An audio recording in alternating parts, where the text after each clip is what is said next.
What is going on, everyone? My name is Kenneth Beard here with Stock Indices, where I go over economic data reports and I go over technical analysis and put that all together to make assumptions so you all can have money making trades. Today is Thursday and we are getting close to the end of this week. We had a lot of economic data that got reported today, so I just want to go over all that right now. The first thing we had today was initial jobless claims. That number was previously coming in at 291,000. Was expected to be 289,000, and the actual came in at 281,000. So we are dropping drastically on that number, about 10,000 for the initial jobless claims.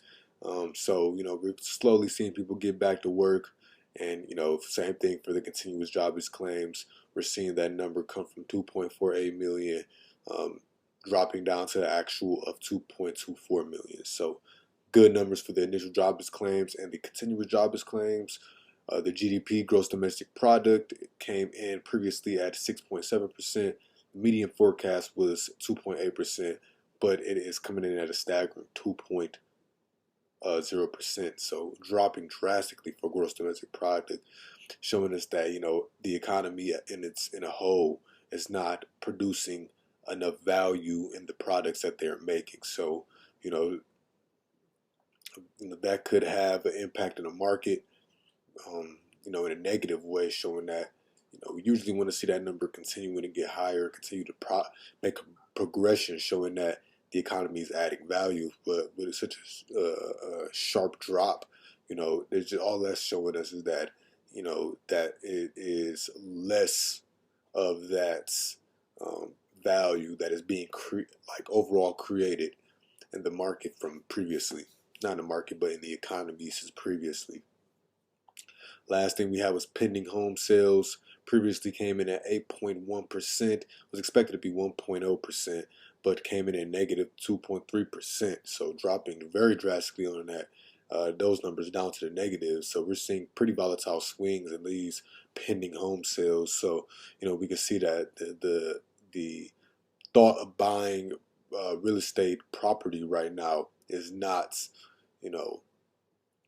is not the top of the economic headlines right now. That's not something that people in the economy, that people in the U.S. are so fond of doing right now in today's conditions. As we can see, the pending home sales numbers are dropping down to the negatives and negative 2.3%. So seeing a very big drop on that number, and so it'd be interesting to see how we do from here on out with pending home sales. So let's hop straight into these charts here. First thing we're going to start off with is the VIX. Volatility here. Volatility made a nice bounce here, and we bounced off of this support down here, and we started to make our way back up with two nice green candles. But today we're seeing some weakness on the VIX. We're seeing volatility potentially calm itself down, and maybe even potentially go back into those lower regions that it was just in. So we'll see later on in this video how that kind of correlates to everything. If you don't really understand the VIX, I'll make a whole video on looking at the VIX, what it means, how to use it and implement it into your trading to make good trading decisions and all that good stuff. So yeah, for right now though, VIX is seeing a little bit of weakness, and we're going to see how that is actually impacting the market. So S&P 500 futures here, we can see that we had a nice 7-day rally, had a pullback, and then we based just about at the all-time highs here. So let me move myself out the way.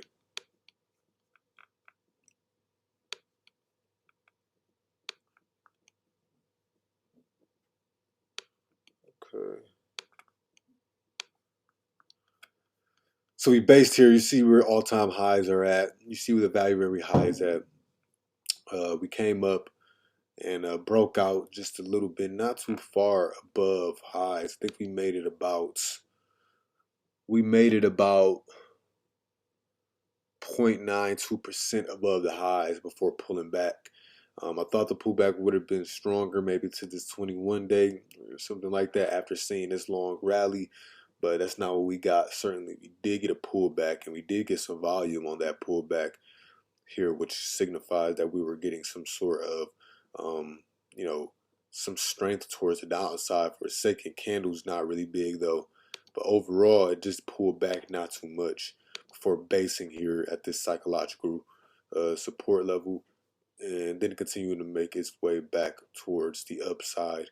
And so we're still seeing consecutively green days and a pretty strong trend when it comes to S&P 500. So in my opinion, we're seeing a pretty strong market here. We're not seeing anything of weakness. My assumption on this market having a bigger than expected pullback is clearly being proven wrong over and over again. So that just, shows you that you got to take, you gotta take the market for what it's giving you. Now we're not in any overbought areas on the daily chart, but let's see. Maybe if I go down to the 4-hour chart, we were oversold here in this area, but after we pulled back, we pulled back just enough in the RSI to make another move up higher, which we've been getting. And, we've just been seeing, that the market just hold itself up pretty strongly, showing us that, the sellers are not in control in this one here. So that is for the ES. QQQs and NASDAQ pushing up higher right to overhead resistance here. Let's check out the daily chart, better perspective here on this one. We can see that we're just about pushing above the all-time highs, just a little bit. You can see where it says high at. So we are making all-time highs now today for the Qs, seeing some strength on that one. And all around, the relative strength for the entire market has just been overpowering the sellers. Um, you know, uh, Even without the volume, even without the volatility to back it up, and so not volatility, but not even without the volume.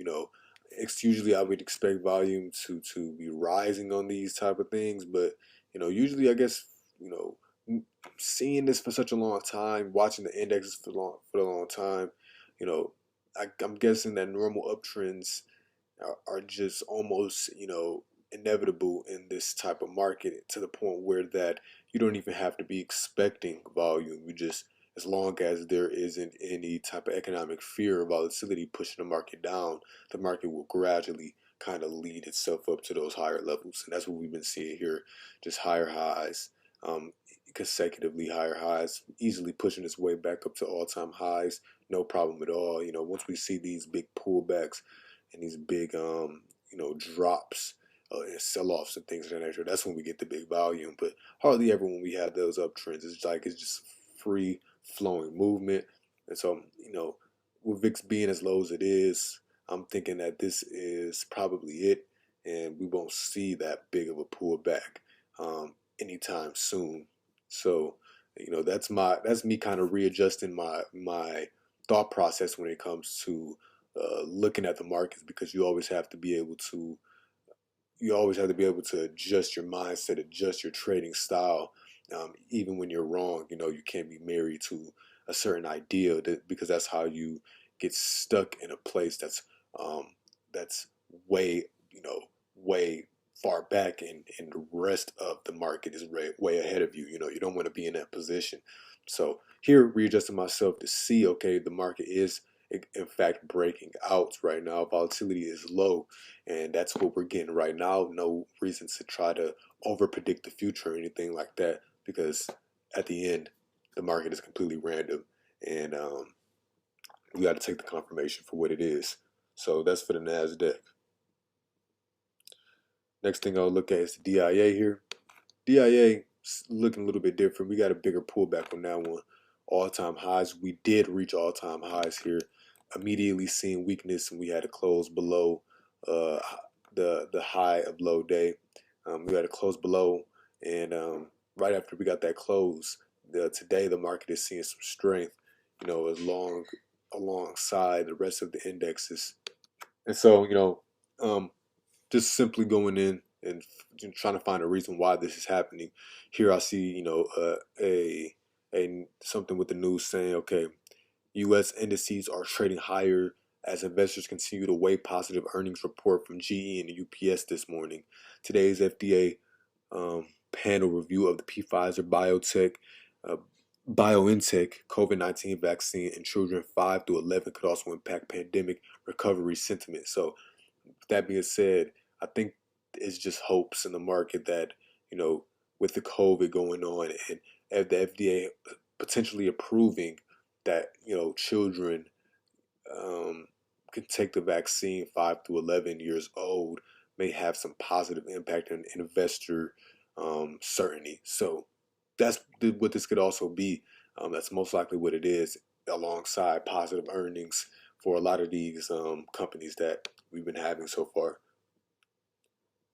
Next one we're looking at is the RUT. RUT pulled back pretty hard yesterday. We had a pretty big drop, as you can see, pretty big engulfing candle that just took up almost in this entire half of the range.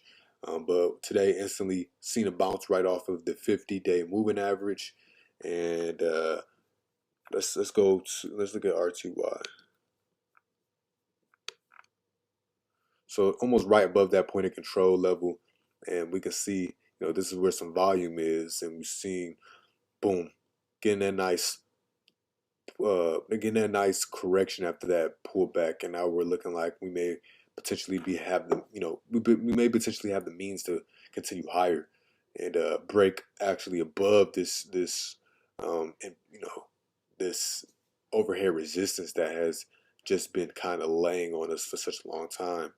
And so what it's looking like is, if we see some more strength in the overall market, that'll give RUT the means to be able to get above this resistance level, above that valuary high level, and then above the other resistance that we have. Because, it's multiple psychological levels that we got here, 1, 2, 3. Now that one hasn't been hit as much. That's more of the extreme.